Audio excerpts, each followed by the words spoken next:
Quantos estão felizes nessa noite? Aleluia. Quero dizer para vocês que tem sido um privilégio poder receber a cada um de vocês. Cada um de vocês é fruto da nossa oração por este evento que nós cremos que o Senhor preparou. Nós cremos que Ele tem ainda algo a ser derramado nessa noite. E é com muita alegria que nós vamos compartilhar um pouquinho da palavra do Senhor com você.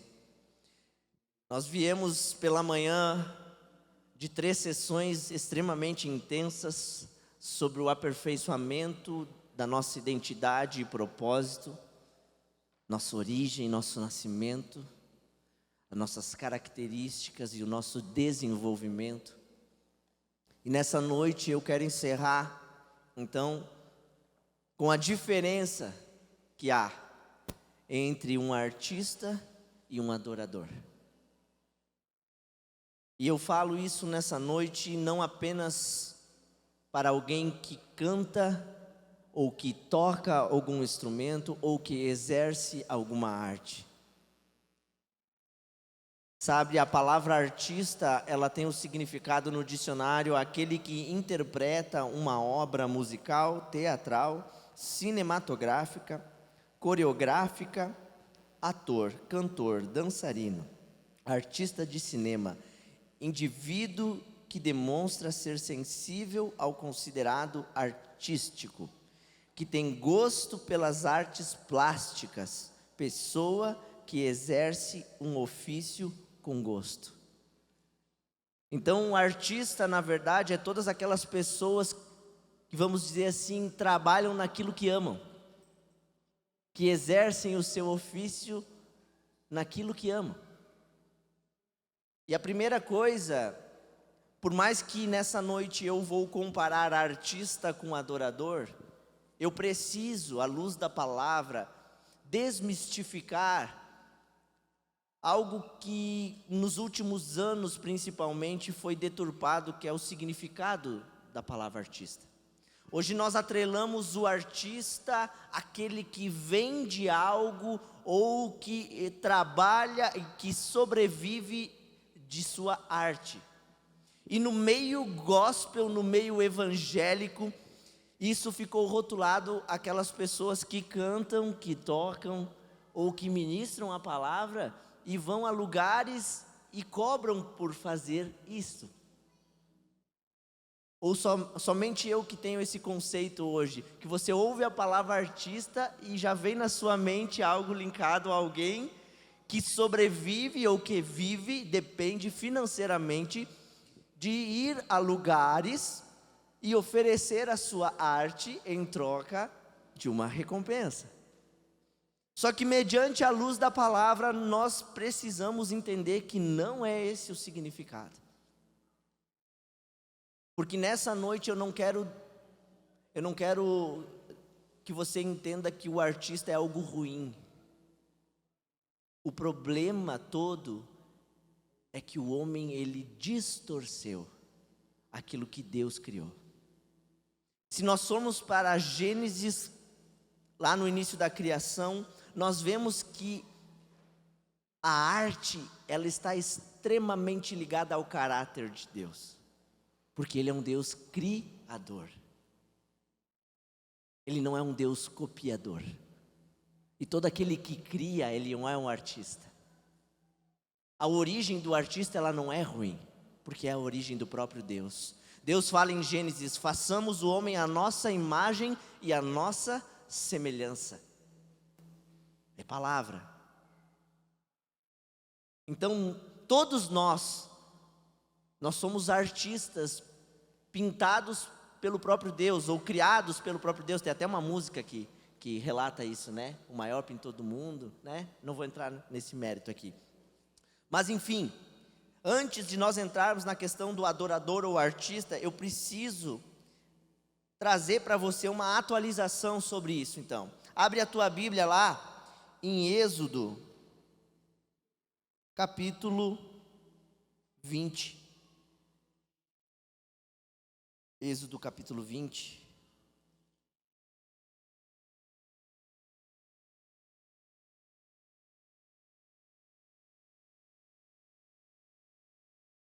Êxodo capítulo 20, ele costuma ser usado pelas pessoas para refutar a questão das esculturas, das imagens às idolatrias.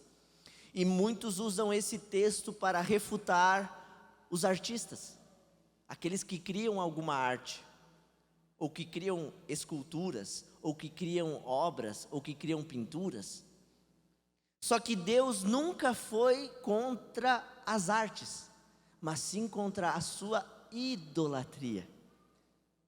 Então nós precisamos entender o contexto para aplicarmos o princípio. Então falou Deus todas essas palavras, versículo 1: Eu sou o Senhor teu Deus, que te tirei da terra do Egito, da casa da servidão. Não terás outros deuses diante de mim. Não farás para ti imagem de escultura, nem semelhança alguma do que há em cima nos céus, nem embaixo na terra, nem nas águas debaixo da terra. Não as adorarás. Pode sublinhar isso na sua Bíblia, por favor, versículo 5. Nem lhes darás culto, porque eu sou o Senhor teu Deus, Deus zeloso, que visito a iniquidade dos pais nos filhos, até a terceira e quarta geração daqueles que me aborrecem, e faço misericórdia até 1000 gerações daqueles que me amam e guardam os meus mandamentos. Então, criar artes, ou nós exercitarmos a nossa criatividade, não tem nenhum problema, meu querido. Não há nada de errado nisso. Você está exercendo nada mais, nada menos do dom que foi derramado pelo próprio Deus na sua vida. Eu vou pegar um exemplo. Se você contrata um arquiteto para a sua casa, qual é o objetivo? De ele criar algo, um ambiente gostoso para você estar, sim ou não? Sim ou não? Certo. E essa criatividade dele, não há pecado nenhum. O problema é quando tu senta depois da tua casinha pronta e começa a adorar aquela estrutura que foi criada. Quando tu começa a sentar no teu sofazinho gostoso e dizer: ó, quão linda é a minha casa, é tudo o que eu sonhei para mim. E aí você começa a adorar a arte daquele artista. E aí você começa a trocar o seu Deus por algo criado por outro homem. Então, desde o início, Deus nunca foi contra as artes. E é algo que precisa ser restaurado no meio da igreja. Tem muitas pessoas, e não fiquem chocados, em breve nós teremos uma pessoa aqui pintando quadros durante a adoração, porque são pessoas vocacionadas, é a forma como elas encontram de expressar a sua adoração a Deus. A igreja ela não pode limitar a expressão de adoração ao Senhor. O pastor Elcio colocou com muita propriedade de uma mulher que estava dançando, e um pastor a julgou em seu pensamento, achando aquilo desnecessário, inoportuno. A questão é que quando a presença de Deus é manifesta em nós, realmente é complicado você se segurar. Realmente é complicado de você dizer assim: não vou fazer isso, não vou fazer aquilo, para que o meu irmão não venha a ser escandalizado. Sim, o Espírito está sujeito ao profeta, sim, mas a expressão a Deus, ela precisa ser livre, com decência e ordem, mas ela precisa ser livre. Nós precisamos criar os meios para que a igreja consiga adorar o Senhor em sua plenitude. O que é plenitude? Plenitude de formas. Irmão, qual que é a tua vocação? Qual que é o teu chamado? Qual é aquilo que arde no teu peito, para aquilo que o Senhor te criou? Se você fizer isso com esmero, com toda a sua força, para o Senhor, você estará adorando ao Senhor. Então a primeira coisa nessa noite que nós queremos desmistificar, por mais que nós escrevemos lá conferência de adoração, só que a adoração ela não é apenas para pessoas que estão nessa plataforma, nesse palco. A adoração é para todos nós que somos filhos de Deus. Aqueles que receberam ao Senhor Jesus, aqueles que reconhecem o poder que há no nome poderoso de Jesus. Todos nós fomos chamados a adorar, com as nossas habilidades específicas. Então, que você entenda um pouquinho nessa noite, e eu vou procurar ser bem sucinto aqui, porque eu creio que o Espírito Santo deseja fazer algo ainda nessa noite.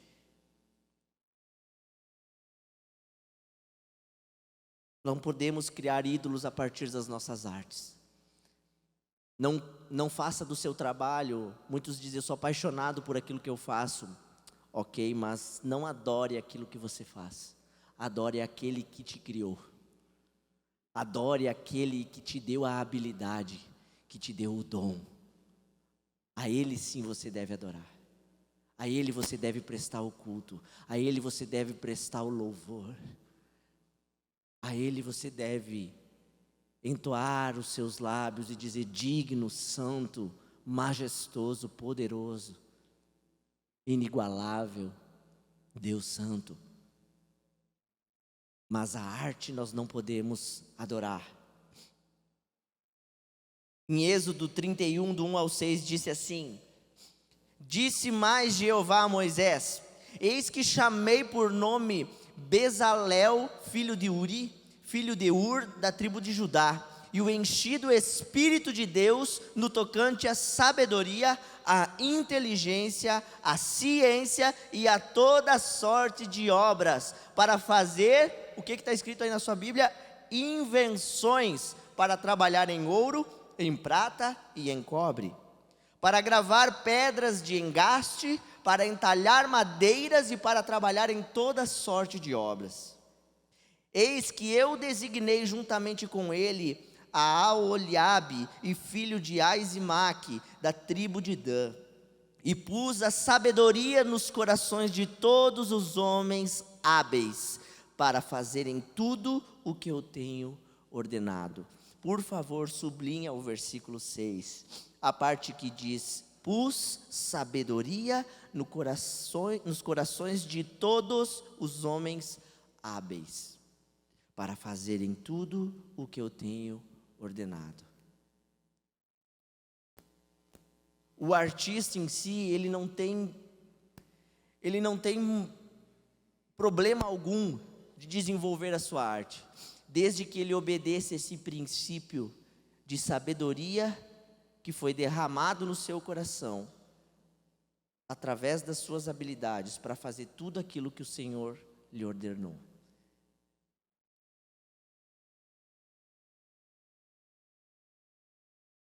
Eu vou te dar um exemplo na Bíblia, em que o povo, ele se deixa levar pela arte.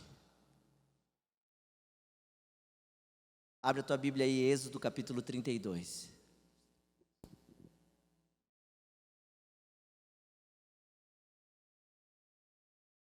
Declare comigo assim: o povo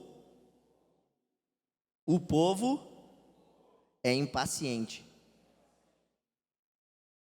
Capítulo 32, versículo 1 diz assim: mas vendo o povo que Moisés tardava em descer do monte, acercou-se de Arão e lhe disse: levanta-te, faze-nos deuses que vão adiante de nós, pois quanto a este Moisés, o homem que nos tirou do Egito, não sabemos o que lhe terá sucedido.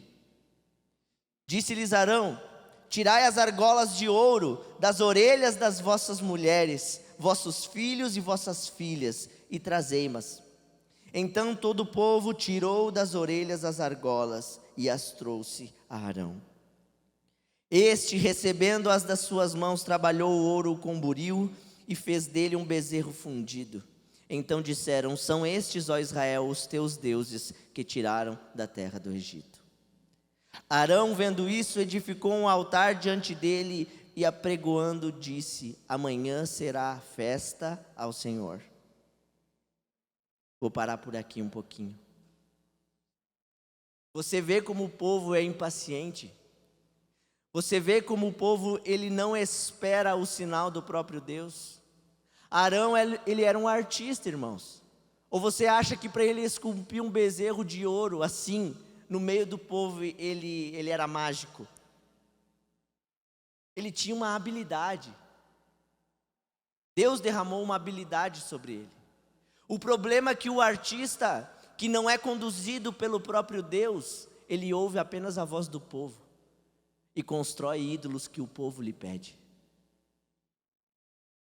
Um artista que não tem o Espírito Santo, que não é guiado pelo próprio Deus, não escuta a sua voz. Tem o seu coração duro e enrijecido e faz ídolos à sua imagem, porque o bezerro é a imagem daquilo que o homem enxergava. Era o animal que o homem enxergava.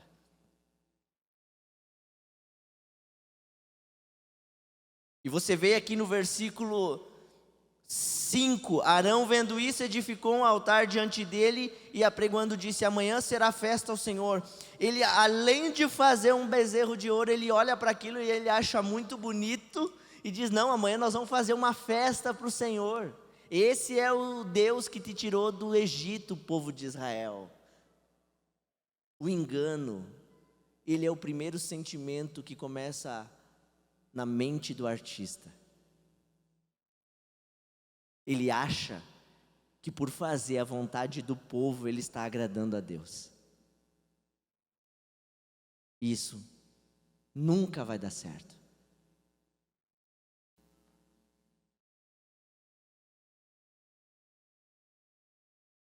É necessário nós entendermos algo nessa noite.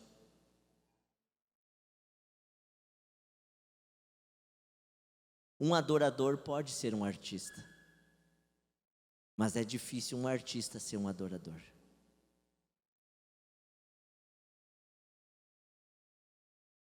Um adorador pode ser um artista, mas é difícil um artista ser um adorador.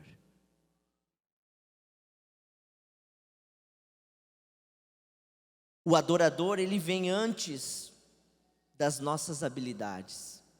O sermos adoradores, ele pertence a algo da nossa identidade, que é contemplarmos a Deus como Ele é.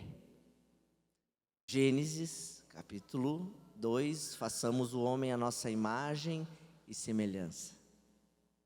Você contempla a Deus e reconhece quem Ele é. Você contempla a sua criação e reconhece quem Ele é. Um adorador reconhece quem Deus é. Um artista reconhece apenas o seu trabalho. Arão reconheceu o bezerro que ele construiu.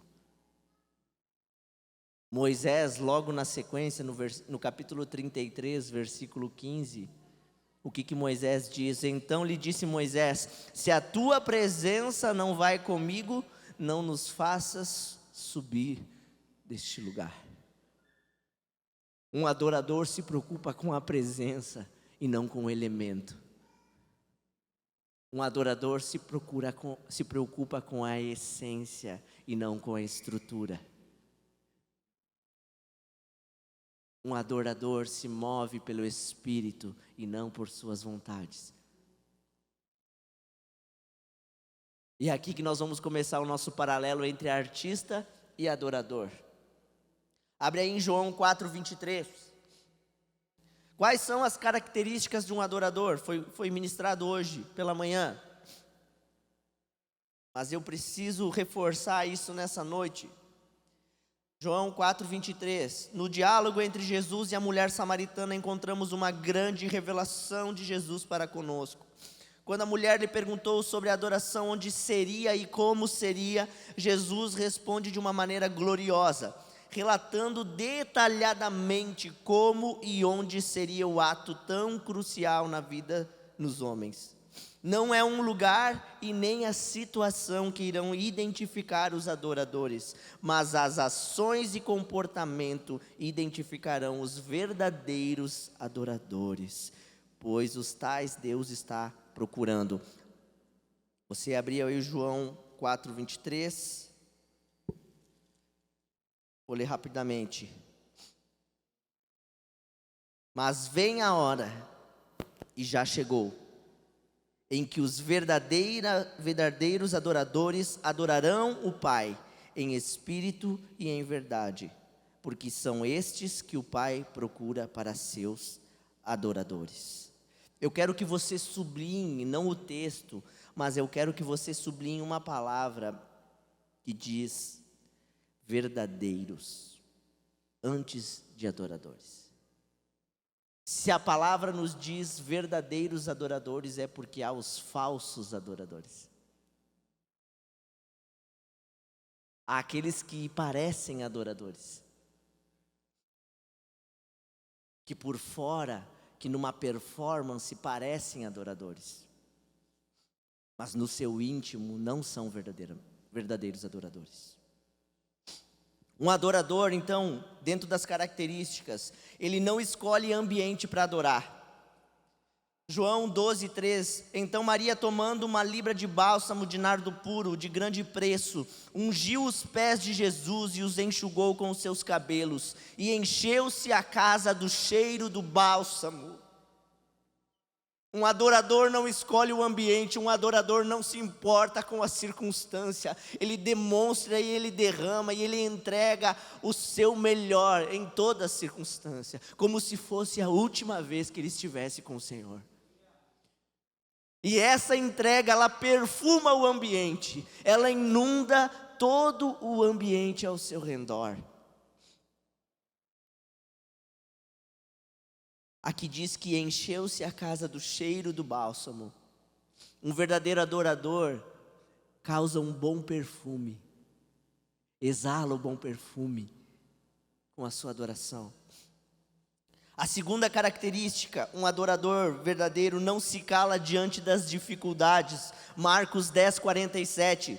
E ouvindo que era Jesus de Nazaré, começou a clamar e a dizer: Jesus, filho de Davi, tem misericórdia de mim. E muitos o repreendiam para que se calasse, mas ele clamava cada vez mais: Filho de Davi, tem misericórdia de mim. Ninguém consegue calar um verdadeiro adorador.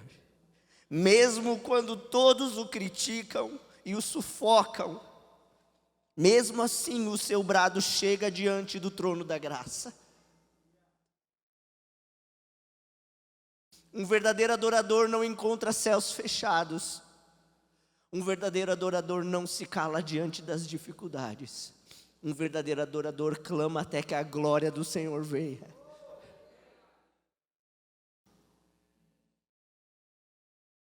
Um verdadeiro adorador não se contenta com o seu contexto em que vive, até não ver o nome do Senhor ser exaltado naquele ambiente.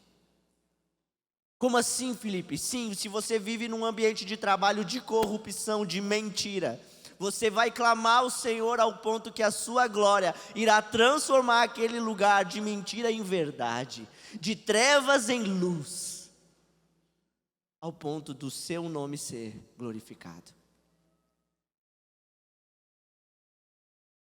Esse é um choque, igreja, para todos nós. Não somente para ministros.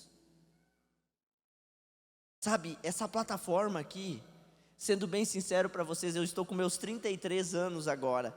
E eu cresci dentro de um prédio, eu cresci assistindo cultos, eu cresci indo a encontros com Deus, e cada vez eu tenho mais convicto no meu coração que essa plataforma em si, ela para nada serve se nós não entendermos que a nossa vida, ela precisa ser para adorar ao nome de Jesus, para glorificar o seu nome, para alcançar o perdido, o necessitado, o faminto. Se nós não entendermos isso, não adianta nós queremos nos reunir nesse prédio, não adianta você querer reunir na sua cidade milhares e milhares de pessoas para tocar canções que tocam o profundo da alma, mas não modificam o espírito, não movem nada no mundo espiritual, não atraem a presença manifesta do Senhor Jesus, não causam transformação. O pastor Elcio mais uma vez colocou com muita propriedade, e o pastor João Batista mencionou, o mover que acontece de dentro para fora, ele sempre produz uma transformação genuína e permanente. uma conversão genuína, ela resulta numa transformação completa. E não que eu esteja completo, irmãos, mas a palavra diz que nós devemos caminhar, para o alvo que é Cristo, em santificação, em aperfeiçoamento. Essa é a vida que um verdadeiro adorador, ele escolhe. Pode anotar aí, um verdadeiro adorador, ele escolhe o modelo de vida que segue. Ele não segue os padrões do mundo. Ele se decide por Cristo. Tem ainda outra característica. Ele não se preocupa com as críticas. 2 Samuel 6,14. E Davi saltava com todas as suas forças diante do Senhor, e estava Davi cingido de um éfode de linho. Davi não se preocupou com o momento, e sim com a adoração, e sua esposa Mical, que o criticou, foi punida por ter questionado uma adoração. Ei, preste muita atenção, não dê ouvidos à crítica que são de pessoas irrelevantes na sua vida. A crítica, ela tem que ser analisada de quem vem. Metade dos problemas você resolve assim. Se vem de uma pessoa que é sua cobertura espiritual, que é aquele que te acompanha, que é aquele que dá balizamento na sua vida, sim, pare, repense, reflita, ore, peça direção. Agora, se vem, querido, de uma pessoa que não tem uma autoridade sobre você, entra aqui e sai aqui. Segue a tua vida, segue o teu propósito, guarda o teu coração, alinha com o Senhor. Não vale a pena, é desperdício de tempo. Um adorador, ele fica inerente a essas críticas. Eu não quero dizer que você se torne uma pessoa orgulhosa, não é isso. Não é isso, não entenda errado nessa noite. Mas a crítica, ela tem que ser analisada de quem vem. E um verdadeiro adorador, primeiramente, o próprio Deus fala com ele, porque Moisés, ele falava face a face com o Senhor. Ele não precisava de recado. O profeta na nossa vida, como a Letieri falou, ele é muito importante para nos ungir, mas o profeta, ele nos leva até a porta da tenda para dentro é conosco e o Senhor. Josué, que estava andando junto com Moisés, ele sempre estava à porta da tenda. Nunca Moisés convidou Josué para entrar para dentro da tenda. Houve um momento em que Moisés passou a unção a Josué, sim, mas nunca Moisés trouxe Josué para dentro da tenda, porque isso é um passo que o próprio Josué deve dar. Você tem pessoas em quem você se espelha, isso é bíblico, sim. Paulo relata: sede meus imitadores, como eu sou de Cristo. Entretanto, as pessoas, elas não querem imitar a Jesus primeiramente. Vamos imitar alguém que nós conseguimos identificar que é falho que nem nós. Vamos tornar Deus mais humano. Vamos tornar o cristianismo um pouco mais humanitário, Duda. Eu vou me espelhar em pessoas que são falhas, que têm dificuldades que nem eu, que têm pecados como eu, mas que estão ministrando, que estão sem problema nenhum, elas estão liberando palavras sobre a igreja. Ei, saia desse engano, meu querido. Isso não é a vida de um adorador. Um adorador procura se espelhar primeiramente em Cristo. Segundo, em pessoas que edifiquem a sua fé, que acrescentem na sua vida, que sempre quando sentam tenham algo de Deus para compartilhar,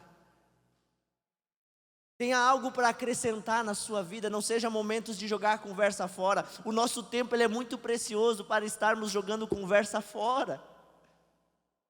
Foi falado aqui, se nós não entendermos que precisamos ter uma vida de arrependimento genuíno, nós viemos aqui para uma grande brincadeira.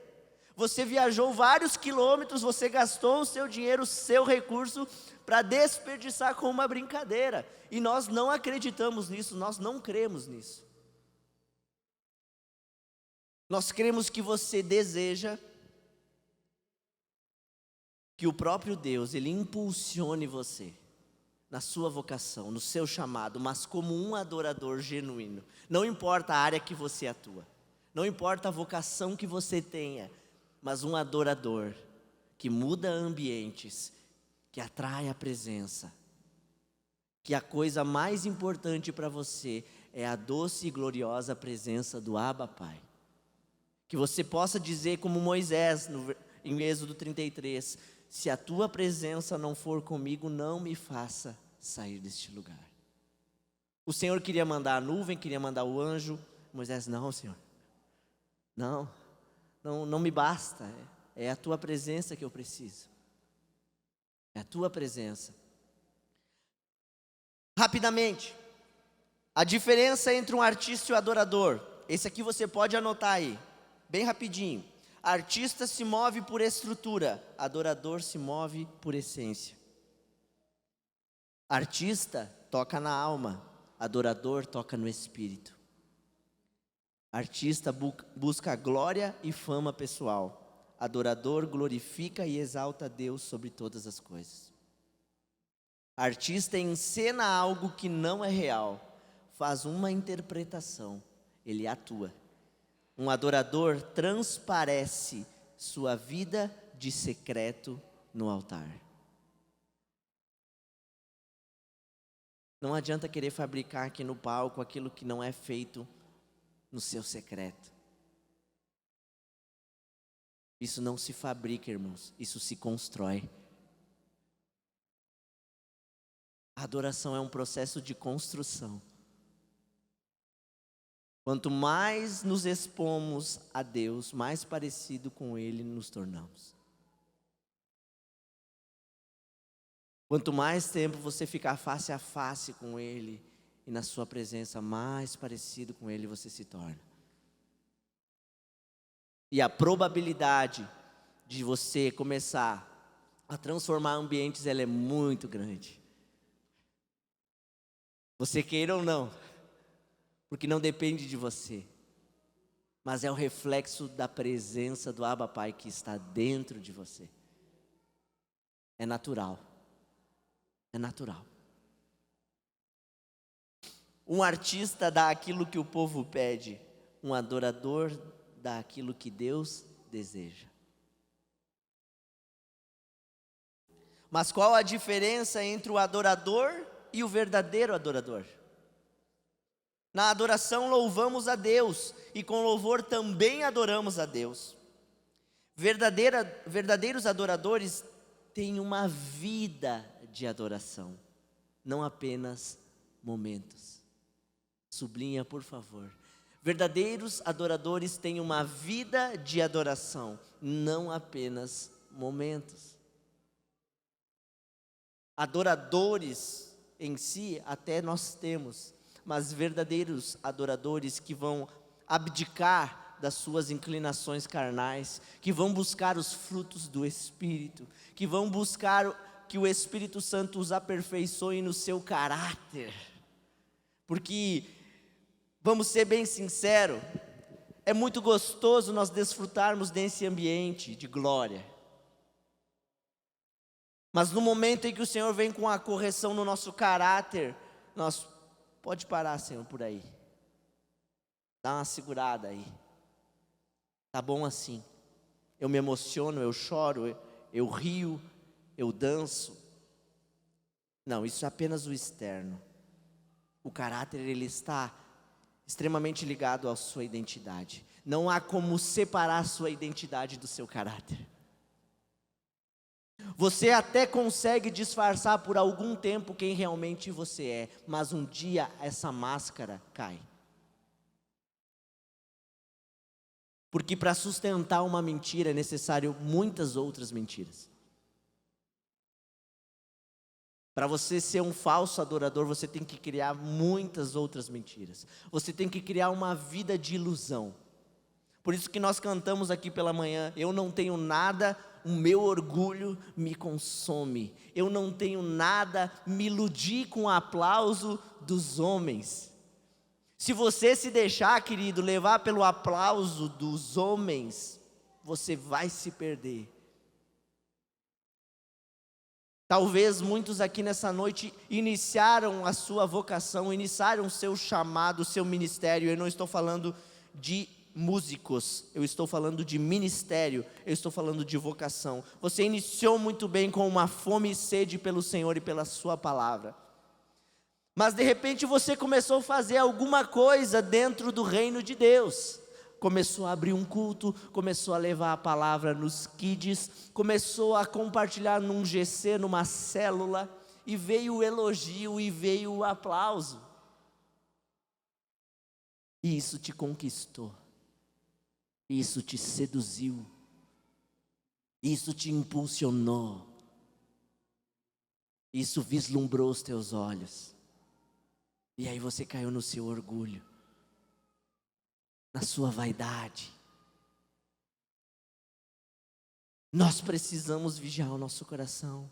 Todos os dias eu oro ao Senhor para que guarde o meu coração, para que guarde o nosso coração, porque nós entendemos que se o nosso coração estiver guardado no Senhor e na sua palavra, nada poderá nos afastar dele, nem a morte, nem a altura, nem profundidade,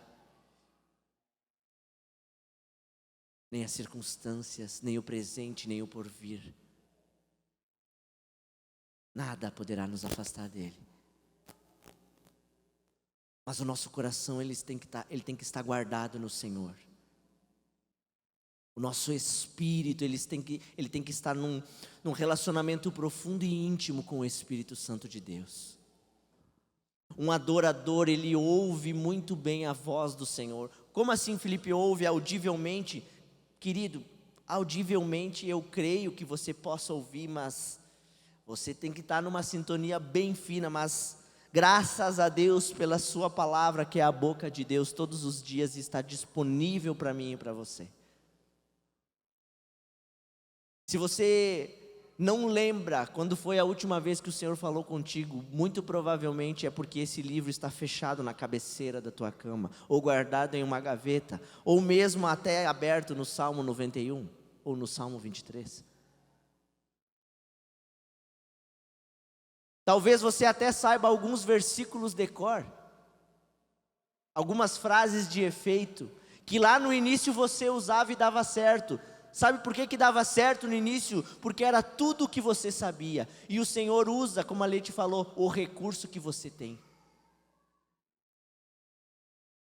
E você achou que isso era o suficiente para o restante da caminhada. Nada, meu querido, desperta tu que dormes nessa noite. O Senhor deseja muito mais da minha e da sua vida. O Senhor deseja que nós venhamos a entender a sua palavra e a viver a sua palavra plena. O que tu quer dizer, Felipe, com isso? Quer dizer que você tem que devorar esse livro de dia e de noite, porque a sua palavra diz, medita nesse livro de dia e de noite. Por que é tão pesado, por que é tão dificultoso lermos a palavra do Senhor, se nela nós encontramos o maior prazer, que é a doce e maravilhosa presença do Espírito Santo? Talvez porque ainda você não foi realmente convencido pelo seu Espírito Santo. Talvez porque você ainda não foi tocado no seu mais profundo ser. Talvez porque você ainda não foi selado pelo Abba.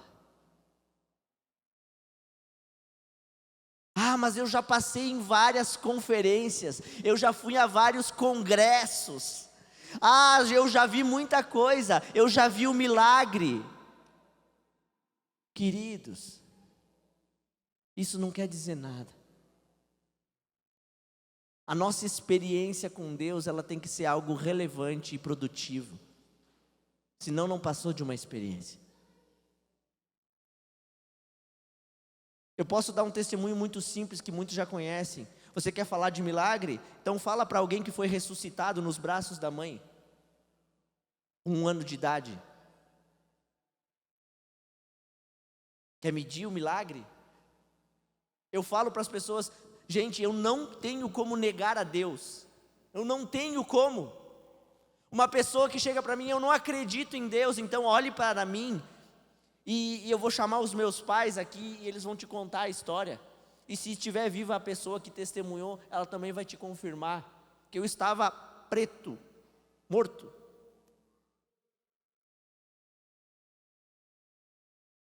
Mas mediante a fé de uma adoradora, de alguém que entendeu a palavra um pouquinho, de alguém que estava buscando o poder de Deus, experimentou na sua vida e na vida da sua família um milagre, chamado Filipe.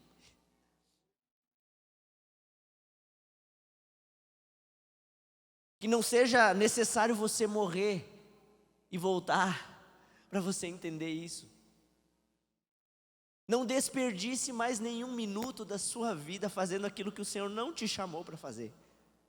Ou fazendo aquilo que o Senhor te chamou para fazer, mas da forma como Ele não quer que você faça.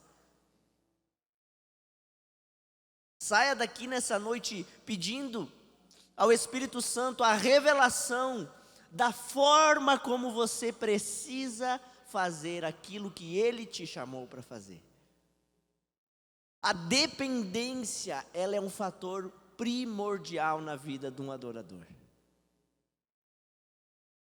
Todos os dias que você for adorar o Senhor, se debruce na sua dependência.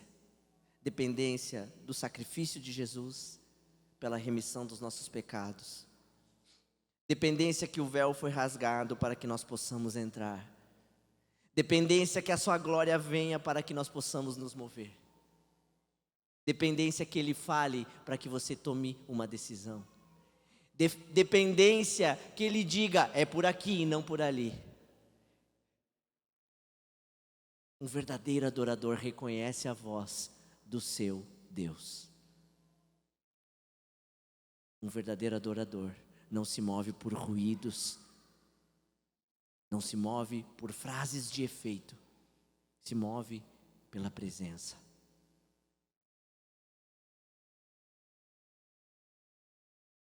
Se coloque em pé nessa noite.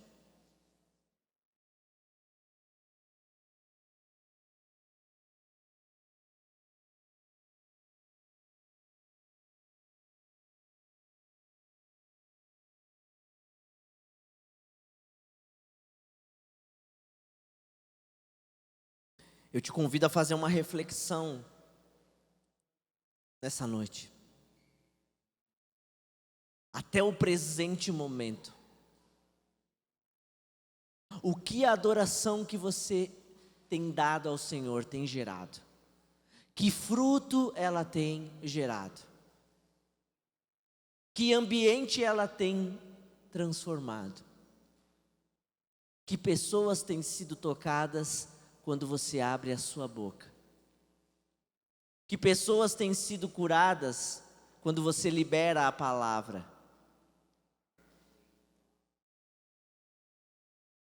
Se nada disso tem acontecido, ou se pouco disso tem acontecido, eu quero te dar uma boa notícia nessa noite. Que Ele está aqui.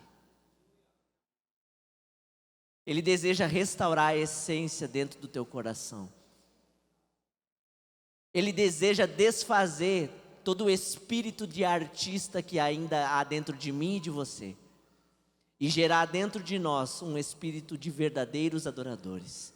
Que o adorem em espírito e em verdade.